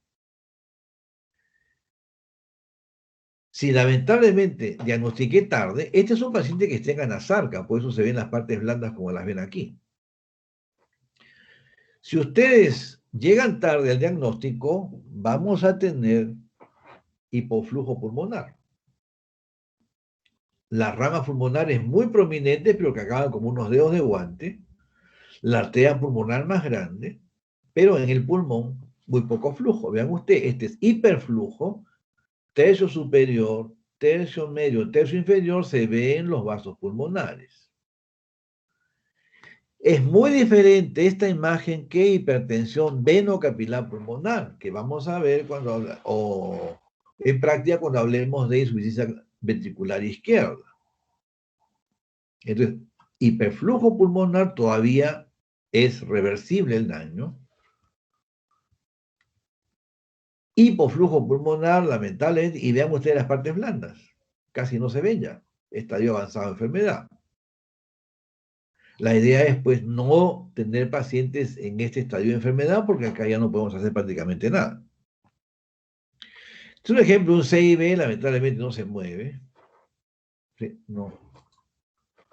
Acá se veía el cortocircuito debajo de la ola aórtica y generó una insuficiencia aórtica asociada. Bueno, seguimos. El tratamiento, pues, obviamente, CIB con un cortocircuito mayor de 1.5 a 1 tiene que ser cerrado, si no, tardíamente se deteriora el ventrículo izquierdo también. El conducto arterioso. Esta es una comunicación anómala entre la aorta descendente y la rama izquierda de la arteria pulmonar. Es muy frecuente en la altura, rara vez cierra en forma espontánea, pero tiene alto riesgo de endocarditis. Esto es lo que más preocupa. Por eso que hay un concepto que ducto diagnosticado tiene que ser ducto cerrado en cualquier momento de la vida. El problema serio es cuando lo diagnosticamos en el adulto, usualmente está calcificado. Y al momento de cerrarlo se puede romper. Y si se rompe, el accidente quirúrgico es pues más que catastrófico. Cuando los defectos son muy grandes, hay riesgo de desarrollar hipertensión pulmonar, como dice Menger. Ahora hay estrategias para cerrarlo en forma percutánea con unos dispositivos que se llaman coils o los muy grandes con Amplatzer. O sea, es muy fácil cerrar estos cortocircuitos. ¿Cuál es el mecanismo en este caso? El defecto lo ubicamos ahora entre la aorta y la arteria pulmonar. Entonces voy a tener hiperflujo pulmonar y sobrecarga de volumen de ventrículo izquierdo.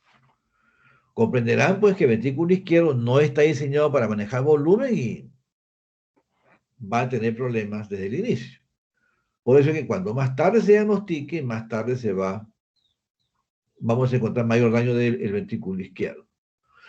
Mientras el ventrículo izquierdo tenga buena función, vamos a tener a nivel periférico muchos de los signos de la insuficiencia aórtica, como el pulso Zeller, como la presión diferencial muy amplia, danza arterial, signos que va a desaparecer, al igual que en la insuficiencia aórtica, cuando se daña la función del ventrículo izquierdo de forma significativa. O sea, hiperflujo pulmonar, tardíamente daño del ventrículo izquierdo, hipertensión pulmonar, y al final de la evolución se puede invertir el cortocircuito. Y nos da lo que se llama cianosis diferencial, es decir, usualmente del brazo izquierdo o desde la axila hasta los pies el paciente está cianótico. Y desde la axila hasta la cabeza no está cianótico. ¿Por qué? Porque el cortocircuito es a nivel de la rama izquierda pulmonar hacia la aorta descendente. Aquí voy a tener pues un gran impulso articular izquierdo, voy a tener un tril muy importante en el área pulmonar, soplo en este caso es continuo, porque en todo momento la presión es mayor que la arteria pulmonar. Este es un soplo muy diferente, o sea, en todo el ciclo cardíaco voy a tener expresión acústica de la turbulencia, más intensa en sístole que en diástole, pero tardíamente vamos a tener que el soplo, cuando se invierte el cortocircuito, aparece un soplo sistodiastólico. A veces desaparece el componente diastólico y solamente nos quedamos con un pequeño soplo sistólico. Desafortunadamente, en este caso ya tenemos choques de punta por hoja en el sexto, séptimo espacio, un gran impulso articular izquierdo, a veces ya no se percibe el tril, y el soplo en área pulmonar, que era 4/6, a veces es grado 1 o 2. Hemos tenido casos que la presión pulmonar era tan elevada que parecía que era una comunicación interauricular, porque había un tremendo ventrículo derecho, un ventrículo izquierdo muy chiquitito, y lo que era lamentablemente era un conducto que ya había llegado a Eisenmenger.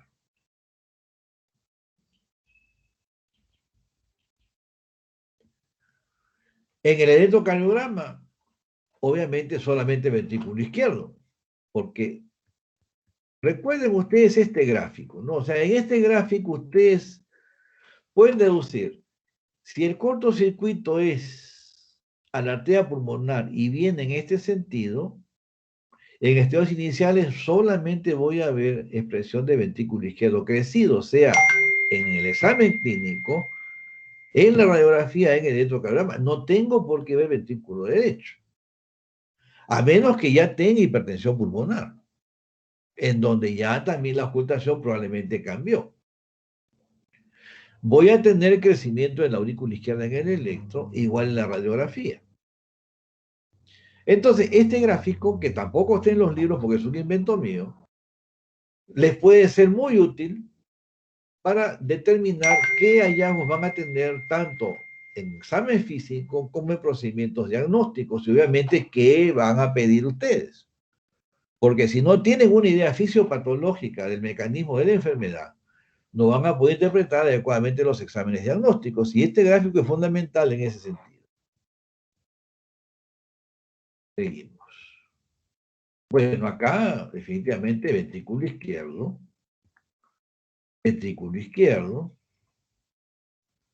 aurícula derecha ya está manifestando la arteria pulmonar prominente, hiperflujo y cuando sospechamos conducto, algo que es importantísimo es mucho ojo con el arco medio del borde izquierdo de la silueta cardíaca.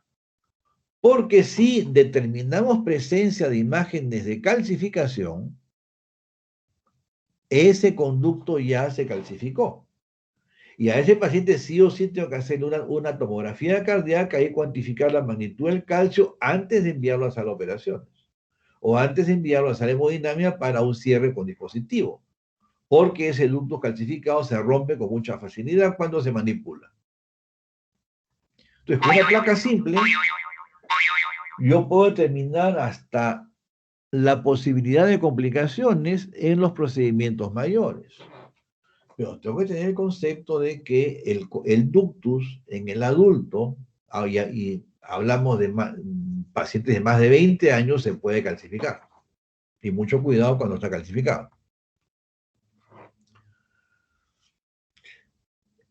En los recién nacidos, con indometacina se puede cerrar, pero está muy escasa en el país.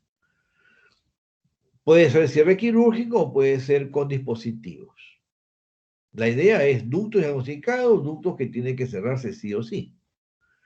No se olvide el concepto de hipertensión pulmonar precapilar y postcapilar, pero el diagnóstico de números es con hemodinamia, con catéter, con examen no invasivo podemos aproximarnos, pero si yo pretendo hacer un pronóstico, indicar un procedimiento de cierre, tengo que tener valores obtenidos por catéter, sí o sí. La tetralogía de Fallot, este ya es un defecto un poco más complicado. Tetra es 4, yo tengo acá 4 efectos. Una comunicación interventricular membranosa. La aorta prácticamente cabalga sobre los dos ventrículos, segundo efecto, y recibe sangre del ventrículo derecho y del ventrículo izquierdo. Obviamente hay cianosis. Tenemos el infundíbulo se ha desplazado en sentido anterior, por eso es que la aorta está cabalgando los ventrículos. La aorta debería estar un poco más hacia la izquierda. Hay una estenosis subvalvular pulmonar, o puede ser también hipoplasia pulmonar o estenosis valvular pulmonar, dependiendo de la complejidad del defecto, y la resistencia incrementada durante la asistol del ventrículo derecho, aparte de la conexión con el ventrículo izquierdo, desarrolla hipertrofia del ventrículo derecho. Entonces tenemos nosotros 4 efectos: comunicación interventricular, cabalgamiento de aorta, estenosis subvalvular pulmonar e hipertrofia ventricular derecho. Por eso se llama tetralogía de Fallot. Los 4 efectos. Hay muchas teorías. La más aceptada es un alineamiento de tronco conal inadecuado, es decir, el infundíbulo se desplaza en sentido anterior. Los defectos asociados son importantes porque incluyen atresia pulmonar, que hablamos ya de un defecto muy serio, el caído aórtico a la derecha y algo que a veces al cirujano lo complica al momento de la intervención quirúrgica, las arterias coronarias pueden tener origen anómalo. Comprenderán ustedes que si yo tengo dentro de los procedimientos ampliar la vía de salida, y si justo la coronaria que nace anormal cruza el tracto de salida del ventrículo derecho, cuando abro voy a cortar la coronaria y voy a ocasionar un infarto hiperagudo en sala de operaciones. Y es algo pues más que catastrófico. Entonces, pensar siempre que en el Fallot podemos tener origen anómalo de arterias coronarias. Y cuando hagamos procedimientos diagnósticos, tenemos que ver si nos dijeron posición o no, normal o no de las coronarias, si no el examen no está completo. El niño frecuentemente tiene esta posición de squatting. Este es un niño que ya se le hizo una cirugía paliativa. Vean ustedes su cicatriz que tiene aquí. Esto es, si ustedes recuerdan, cuando hablamos de la clasificación estructural, defectos sencillos, defectos medianamente complejos, defectos complejos. Dentro de los medianamente complejos sean los que se había hecho alguna corrección y quedó algún daño. Bueno, este es un efecto. Chiquito se ha operado, pero sí es construcción de vía salida porque este squatting es compensatorio para mejorar el retorno venoso derecho. Izquierdo, perdón, o sea, aumente el flujo pulmonar. Usualmente los dedos son el palillo de tambor. Hay un soplo sistólico 3 o 4/6 en el área pulmonar y un soplo también de comunicación interventricular en el tercer y cuarto espacio. Y es posible que el niño adicionalmente tenga un conducto. Entonces, en estos casos ya la semiología es un poco más complicada, pero si yo tengo el concepto que Fallot es una calopea congénita cianótica, que tiene estenosis pulmonar y CIB, tengo que tener soplo de estenosis pulmonar y tengo que tener soplo de CIB. La sobrevida, conforme pasan los años, cae dramáticamente. En el hospital se ha operado Fallot de 40, 45 años y los pacientes hasta hoy día viven. Pero me acuerdo mucho, a veces, el pronóstico posoperatorio está en relación a el desarrollo de la vasculatura pulmonar. Porque si yo tengo hipoplasia pulmonar, obviamente la vasculatura pulmonar está hipoplásica también, no se desarrolló bien. Y si yo abro el infundíbulo y no estudié con la geografía pulmonar cómo está la vasculatura, a veces el paciente no sale de esas operaciones. Allí es que se hacen primero cirugías paliativas, como la que tal vez le han hecho a este niño, que es un bypass subclavio pulmonar para aumentar el flujo a los pulmones y después hacer la corrección completa, ¿no? En pediatría van a hablar un poco más de estas técnicas. Lo que interesa aquí es reconocer la cianosis, los dedos en palillo y tambor que tienen estos niños, los soplos de estenosis pulmonar y el soplo del CIB. En el electro, bueno, todo va a ser derecho, que es lo que prima. La radiografía derecha con hipoflujo. Hay morfologías características, por ejemplo, esta es la de zapato sueco que usan los musulmanes, hipoflujo con la morfología de ventrículo derecho y cianosis hasta que no se muestre tetralogía de Fallot. Este es un caso de lo que se operaron en el hospital, un severo hipoflujo pulmonar, pero menos mal, la paciente tenía buena vasculatura pulmonar y se pudo tener un éxito operatorio bastante bueno. Entonces, no se olviden ustedes, pues, de que cuando hablamos de calopatías congénitas, hablamos de enfermedades crónicas. Calopatía congénita lo voy a ver si soy pediatra, si soy ginecostetra, si soy médico general de adultos, si soy médico internista de un hospital, si soy cardiólogo, o sea, la especialidad que tenga en algún momento de la vida me voy a encontrar con un paciente con calopatía congénita. Recordar siempre, pues, que desafortunadamente si no se intervienen en la infancia, menor expectativa de vida, menor calidad de vida. Y al final, nuestra misión es que el paciente tenga más vida, pero vida con calidad de vida, pues. Porque si yo prolongo la vida cuando ya el paciente tiene una secuela, no es no es la misión que tenemos. si mi paciente va a estar muy limitado porque no se detectó precozmente un defecto que si se cerraba, el paciente alcanzaba la edad adulta sin molestias, algo hice mal. Si el paciente me hizo una endocarditis, me olvidé decirle que si se hacía una endodoncia tenía que tomar antibióticos 2 horas antes. Entonces vean ustedes de que hay que tener presente cuando encuentro un soplo o un retardo de crecimiento más soplo, tengo que empezar a hacer preguntón buscando información para descartar o no la presencia de una acropatía congénita. Muy bien, hasta aquí la conversación de hoy día. ¿Tienen alguna pregunta, algo que necesite ser aclarado?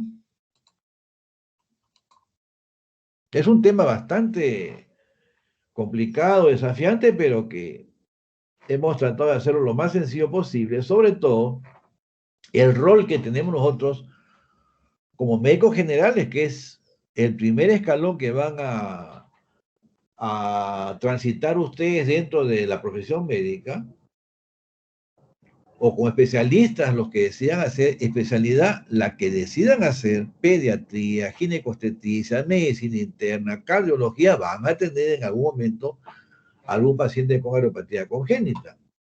Y si no tenemos en mente que una lesión, un hallazgo característico es el soplo, otro retardo de crecimiento, o cualquier síndrome clínico cardiológico, arritmia, falla cardíaca o torácico, se me puede ir el diagnóstico, ¿no? ¿Alguna pregunta? ¿Todo quedó claro? ¿Nada quedó claro?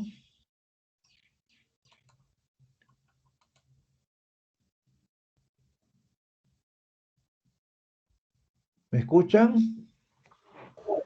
Sí, doctor, sí se le escucha. Lo que pasa es que ¿Alguna pregunta?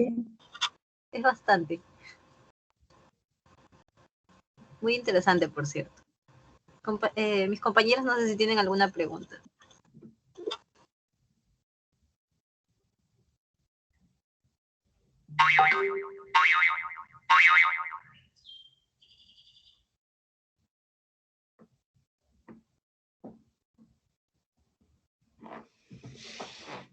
Muy bien, parece que todo quedó claro. Al menos haciendo una ectoscopía virtual, si no hay preguntas es que todo quedó claro. O descartar que nada se entendió, porque también si no hay preguntas es que de repente no se entendió nada. Pero la idea es pues de que la cardiopatía congénita me puede dar cualquier manifestación cardiológica. Manifestaciones de corazón izquierdo, manifestaciones de corazón derecho, síndrome de dolor torácico, síndrome eléctrico, puede dar arritmias. El día sábado hicimos una conversación en el grupo con la semiología de las arritmias, que con 3 preguntas yo puedo determinar si el paciente está o no en riesgo de un accidente mayor. Primera, le duele el pecho con la taquicardia. Segunda, le falta el aire de taquicardia. Tercera, se ha desmayado con taquicardia. Cuidado. Si se cayó con taquicardia o se le oscureció la vista y se aflojaron las piernas, cuidado, porque puede haber riesgo de muerte súbita.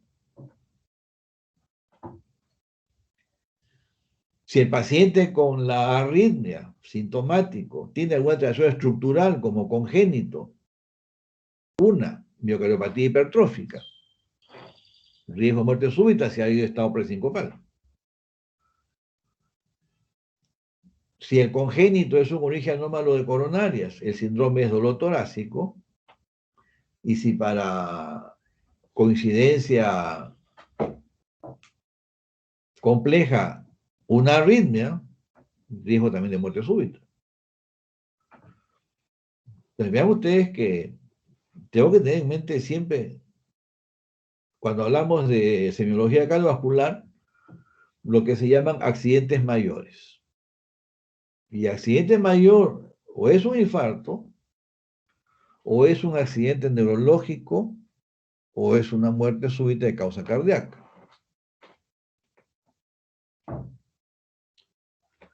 Si hablamos de accidentes ya menores, después hospitalizaciones por insuficiencia cardíaca, necesidad de procedimientos de bypass aortocoronario o angioplastía, o necesidad de tratamiento permanente medicamentoso.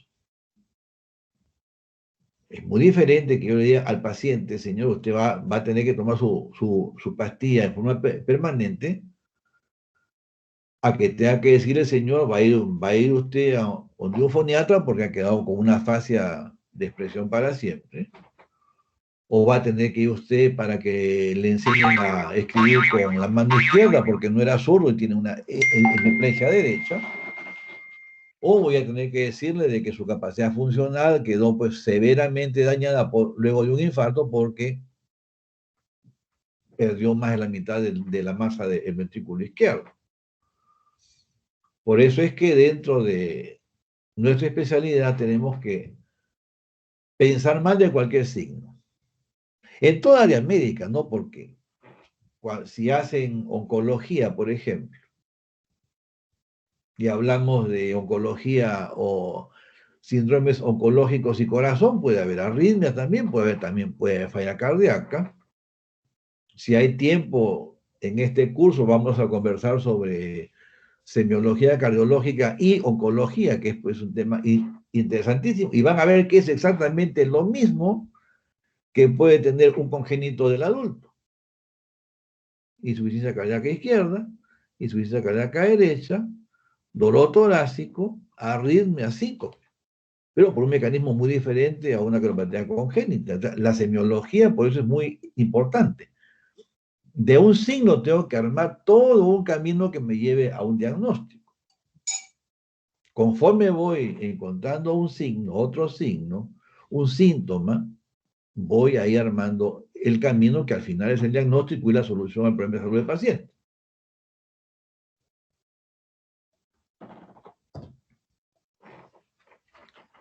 A veces yo sospecho, escucho un soplo sistólico, estenosis pulmonar, perfecto. Pongo la placa y tiene hiperflujo, definitivamente no es estenosis pulmonar. No puede ser.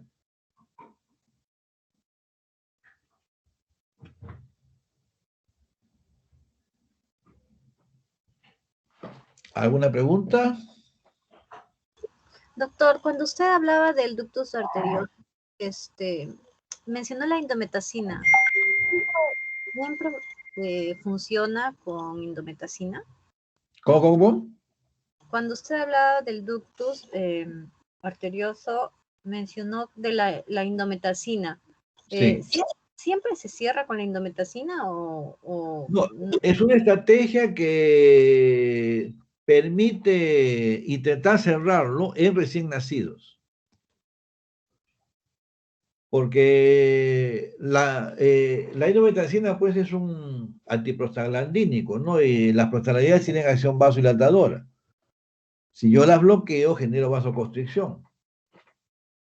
Y el conducto es una arteria, estructuralmente es una arteria, que es importantísimo durante la circulación fetal, pero que en la edad adulta definitivamente pues ya no se necesita y es deleterio.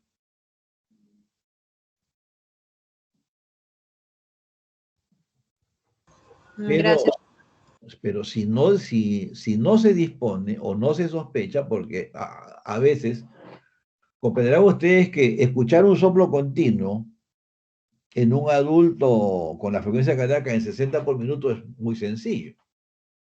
Escuchar un soplo continuo en un recién nacido que tiene frecuencias cardíacas pues, de 140, 130, y que encima está llorando, pues es más que desafiante. Pero cuando hagan el curso de neonatología, les van a enseñar la atención primaria del recién nacido, donde tenemos que buscar, pues, si no hay luxación de cadera, si no tiene soplo, si no tiene cianosis, o sea, son una serie de criterios que el neonatólogo busca apenas recibe al bebé.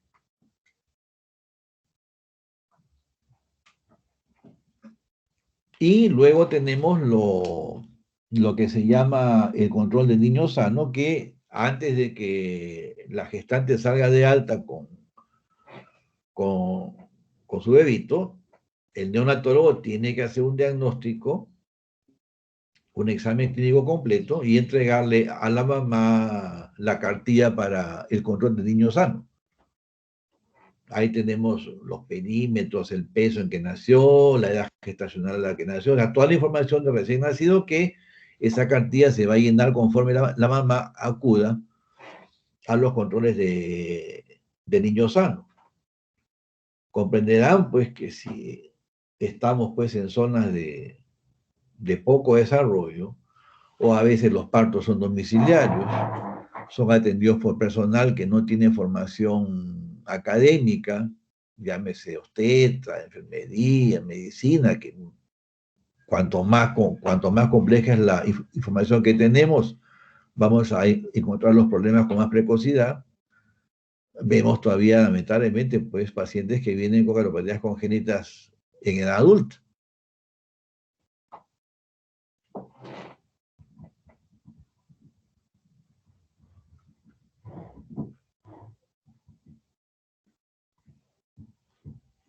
¿Alguna pregunta más? ¿Sí?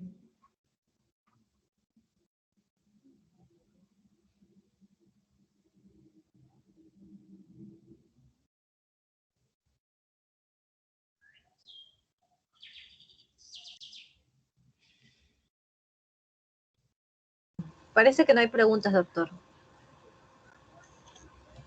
Bueno, entonces, esta es la última clase que tenía con ustedes. Espero de que las 3 clases hayan sido de utilidad. Ahora las voy a preparar las 3 en una carpeta y vamos a colocarlas en materiales de clase.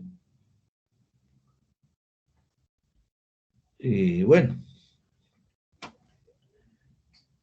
en 10 minutos continuamos con mi grupo la conversación. Vamos a ver un caso congénito, poquito peculiar, una jovencita de 74 años que nació con una cardiopatia congénita y que en el tiempo adquirió otras patologías, pero era congénita, ¿no? Muy bien, entonces, ojalá podamos vernos pronto en práctica real. Yo trabajo en el Hipólito Unanue, ahora estoy en licencia, trabajo en imágenes en eco y siempre pues hay requerimiento para una gestante que entró con un soplo, o un bebito que nació con un soplo, o un paciente que tiene una fiebre media rara, más de 10, 15 días y no se encuentra la causa. A veces nos encontramos en el eco con una endocarditis. O de repente tengo un lupus y dentro del lupus la pericarditis es bien frecuente y las imágenes, pues, desde que uno coloca la sonda ya sabe que está con una pericarditis. Muy bien, entonces, estamos en comunicación, pues, ¿ah? Continuamos en 10 minutos, ¿ah? Ok, doctor, gracias. Ya, hasta luego.